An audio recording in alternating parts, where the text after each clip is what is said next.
78 lakh pension लाभार्थियों के लिए आज फिर बड़ी खबर लेकर हाजिर हो चुके हैं। अगर आप भी एक पेंशन लाभार्थी हैं तो आपकी जानकारी के लिए बता दें कि सरकार ने अभी हाल ही में एक नया आदेश जारी कर दिया है, जिसके अंतर्गत पेंशन लाभार्थियों को नई सुविधा मिलने लगेगी। अगर आप भी एक पेंशन लाभार्थी हैं तो बने रहिएगा हमारे साथ, अंत तक वीडियो को देखते रहेगा। अब जो सरकार ने नया आदेश दिया है यह किन पेंशन लाभार्थियों के लिए है, या फिर जो नई सुविधा पेंशन लाभार्थियों को मिलने जा रही है यह किन पेंशन लाभार्थियों को सुविधा मिल पाएगी, उसके बारे में भी हम आपको बताएंगे। और कौन सी सुविधा सरकार पेंशन लाभार्थियों को देने जा रही है उसके बारे में भी आप जान पाएंगे। तो बने रहेगा हमारे साथ, अंत तक वीडियो को देखते रहेगा। वीडियो शुरू करने से पहले आपसे एक छोटा सा निवेदन है कि अगर आपने अभी तक वीडियो को लाइक नहीं किया तो वीडियो को लाइक कर दीजिए, ज़्यादा से ज़्यादा वीडियो को शेयर करेगा। चैनल पर आप पहली बार आए हैं तो योजना ऑनलाइन फॉर यू चैनल को आप जरूर सब्सक्राइब कर लीजिएगा। चलिए वीडियो को शुरू करते हैं। देखिए, 78 लाख पेंशन लाभार्थियों के लिए सरकार ने हाल ही में एक नया आदेश जारी कर दिया है। पेंशन को लेकर मिलेगी अब नई सुविधा। देखिए, केंद्र सरकार ने पेंशन लाभार्थियों के लिए केंद्रीकृत पेंशन भुगतान प्रणाली को मंजूरी दे दी है। इससे पेंशन भोगी किसी भी बैंक या फिर किसी भी शाखा से पेंशन प्राप्त कर सकेंगे। हालांकि इससे पहले कुछ ही चुनिंदा बैंक पेंशन लाभार्थी को दिए जाते थे जिससे वह पेंशन प्राप्त कर सकते थे, लेकिन अब यह नहीं होगा। अब वह किसी भी बैंक से या फिर किसी भी शाखा से पेंशन का लाभ ले पाएंगे। लेकिन सबसे पहले और सबसे जरूरी जानना यह हो जाता है कि किन पेंशन लाभार्थियों को यह सुविधा दी जा रही है और किस प्रकार से यह सुविधा मिलेगी, उसके बारे में भी हम आपको बताएंगे। तो बने रहेगा हमारे साथ, अंत तक वीडियो को देखते रहेगा। देखिए, यह प्रणाली डिजिटल प्रक्रिया को सरल बनाकर 78 लाख से अधिक पेंशन धारकों को लाभ दिया जाएगा।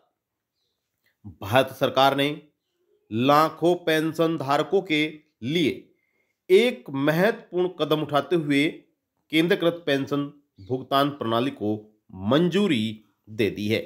अब पेंशन भोगी किसी भी बैंक या फिर किसी भी शाखा से पेंशन का प्राप्त कर पाएंगे। अब देखिए, केंद्रीय श्रम और रोजगार मंत्री मनसुख मांडविया ने इस प्रणाली की घोषणा करते हुए कहा है कि इससे कर्मचारी भविष्य निधि संगठन के तहत आने वाले पेंशन भोगी जनवरी 2025 से देश भर के किसी भी बैंक या किसी भी उनकी शाखा से पेंशन प्राप्त कर सकेंगे। यानी कि जो सुविधा पेंशन लाभार्थियों को मिलने जा रही है वह जनवरी 2025 से मिलना शुरू हो जाएगी। अब यहां पर देखिए, यह प्रणाली कर्मचारी भविष्य निधि संगठन के आधुनिकीकरण और डिजिटल भारत की दिशा में एक महत्वपूर्ण प्रयास है जो सरकार द्वारा किया जा रहा है। अब जो पहले सुविधा सरकार दे रही थी उसे हटाकर अब सरकार ने नई सुविधा को इसमें ऐड किया है। देखिए, केंद्रीकृत पेंशन भुगतान प्रणाली का उद्देश्य पेंशन धारकों को पूरे देश में कहीं भी किसी भी बैंक या शाखा से प्रबंध पेंशन प्राप्त करने की सुविधा प्रदान करना है। इससे पहले पेंशन भोगियों को केवल कुछ चुने हुए बैंक के जरिए पेंशन दी जाती थी, यानी कि कुछ चुने हुए बैंक के साथ जुड़े रहने की आवश्यकता होती थी और कई बार उन्हें पेंशन प्राप्त करने के लिए बार बार बैंक शाखाओं में जाना पड़ता था। लेकिन अब ऐसा नहीं होगा। अब उन्हें कहीं पर भी किसी भी शाखा में जाने की आवश्यकता नहीं होगी, उन्हें कहीं पर भी चक्कर काटने की जरूरत नहीं होगी। सीपीपीएस प्रणाली के लागू होने के बाद पेंशन धारकों को इन समस्याओं से मुक्ति मिल जाएगी, क्योंकि पेंशन धारक किसी भी बैंक से पेंशन ले सकते हैं या फिर उनकी किसी भी शाखा से पेंशन को प्राप्त कर सकते हैं। उन्हें इधर उधर भटकने की जरूरत नहीं पड़ेगी। उनकी ये समस्या जो थी उसे अब जल्द ही मुक्ति मिल जाएगी जनवरी 2025 से, यानी कि कुछ ही समय बचा हुआ है। अभी अक्टूबर चला हुआ है और फिर उसके बाद 2-2.5 महीने के बाद पेंशन लाभार्थियों को यह सुविधा मिलना शुरू हो जाएगी। आपको बताना चाहेंगे कि किसी भी बैंक से पेंशन प्राप्त करने की जो सुविधा है किस प्रकार से, यहां पर ध्यान दीजिएगा। देखिए, इस प्रणाली के तहत पेंशन धारकों को देश में किसी भी बैंक और शाखा से अपनी पेंशन ले जाने की यह सुविधा जो है दी गई है।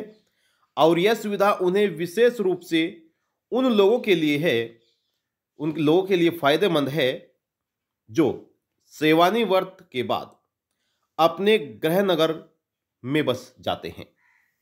अब ध्यान दीजिएगा, यह जो सुविधा है यह किन पेंशन लाभार्थियों के लिए है।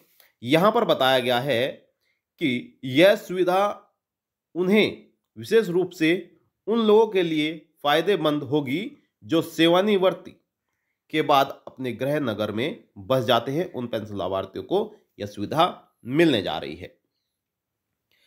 अब ईपीएफओ के अंतर्गत लाभार्थियों को यह अगले महीने से पेंशन का लाभ मिलना शुरू हो जाएगा, यानी कि ईपीएफओ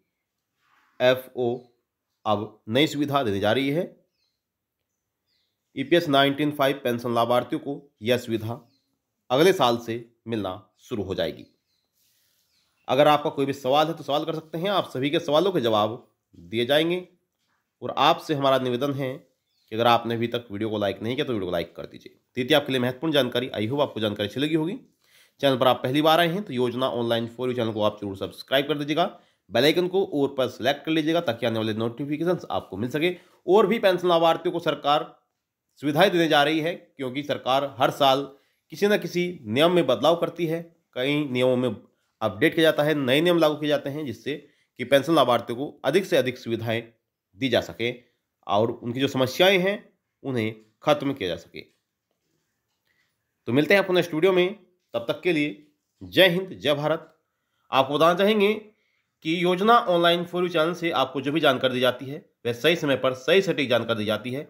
जो भी हमें केंद्र सरकार या फिर राज्य सरकार की तरफ से जानकारी मिलती है वह हम आप तक पहुंचाते हैं, या फिर जो भी सोशल मीडिया के अंतर्गत हमें जानकारी मिलती है वह हम आप तक पहुंचाते हैं, जिससे कि पेंशन लाभार्थी या फिर अदर योजनाएं जितनी भी चलाई गई हैं उनका सही समय पर लाभार्थी लाभ प्राप्त कर सकें। कोई भी सवाल है तो सवाल करिएगा, आप सभी के सवालों के जवाब दिए जाएंगे। मिलते हैं आपको नेक्स्ट वीडियो में, तब तक के लिए जय हिंद, जय भारत।